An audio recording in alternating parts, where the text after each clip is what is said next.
अगर तुम मेरे पति नहीं होते ना, तुम्हें काट के किसी नाली में फेंक देती। मेरे दोस्त के पति उनको डायमंड रिंग देते, आईफोन देते, और तुम 10 रुपए के फूक दे रहे हो। को पति बोलने में भी शर्म आती है मुझे। तुम्हारे पास 2 दिन का वक्त है। वैलेंटाइन में मुझे एक महंगा गिफ्ट चाहिए जिसकी कीमत कम से कम 1 लाख रुपए। और अगर नहीं ला सके ना तो किसी ट्रेन के सामने खड़े होकर मर जाओ। कम से कम तुमसे पीछा तो छूटेगा। एक मर्द होकर अपनी बीवी की एक डिमांड पूरी नहीं कर सकते।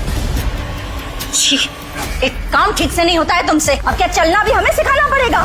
नक्श, जो कल तक चित्रा और अनिका के ताने सुन रहा था, वो आज भानुशाली ग्रुप के चेयरमैन के आलीशान कैबिन में बैठा था। अगर मैं ये कंपनी ज्वाइन करता हूँ तो इस कंपनी का सीईओ मैं बनूंगा। No if no but. उस नए सीईओ को तो उसकी औकात में बता के रहूंगी। बगावत की शुरुआत हो गई है और अब आगे आगे देखो होता है क्या। तुम्हें कितनी बारी बोला है ऑफिस में मत आया करो। अगर किसी को पता चल गया तो मेरे पति को। क्या होगा जब अनिका को पता चलेगा कि भानुशाली ग्रुप का नया सीईओ और कोई नहीं, उसका ही नाकारा घर जमाई पति नक्श है। क्यों सह रहा है इतनी बेइज्जती? क्या घर जमाई बनकर रहना, इसके पीछे भी है कोई राज? चलिए सुनते हैं ये जबरदस्त कहानी सिर्फ कुछ मिनटों में।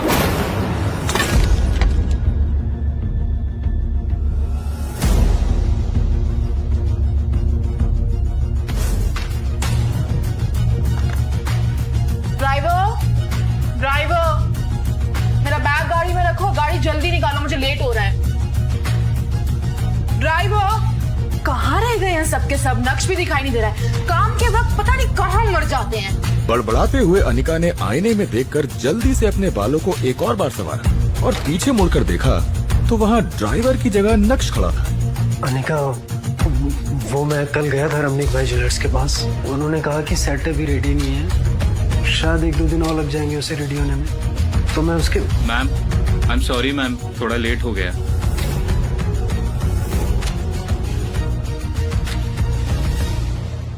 कोई भी काम तुम लोगों से एक बारी में क्यों नहीं होता?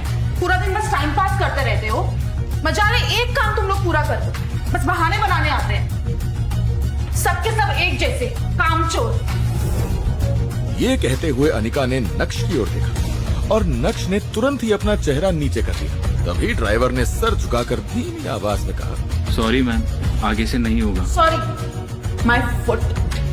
ये कहने के बाद जैसे ही अनिका अपना बैग उठाने लगी तो नक्श अनिका की मदद करने के इरादे से बोला, लो अनिका, मैं बैग ले लेता हूँ। लेकिन इससे पहले कि नक्श बैग उठा पाता, अनिका ने बैग उठाकर ड्राइवर की तरफ बढ़ा दिया और नक्श को पूरी तरह से इग्नोर करके वो कमरे से निकल गई। जब हड़बड़ाते हुए नक्श तेजी से अनिका की तरफ बढ़ा तो वहीं पास में सोफे पर बैठी अनिका की कजिन भाग्या की नजर उस पर पड़ी और इविल स्माइल के साथ उसने नक्श के रास्ते में अचानक से अपनी टांग अड़ा दी।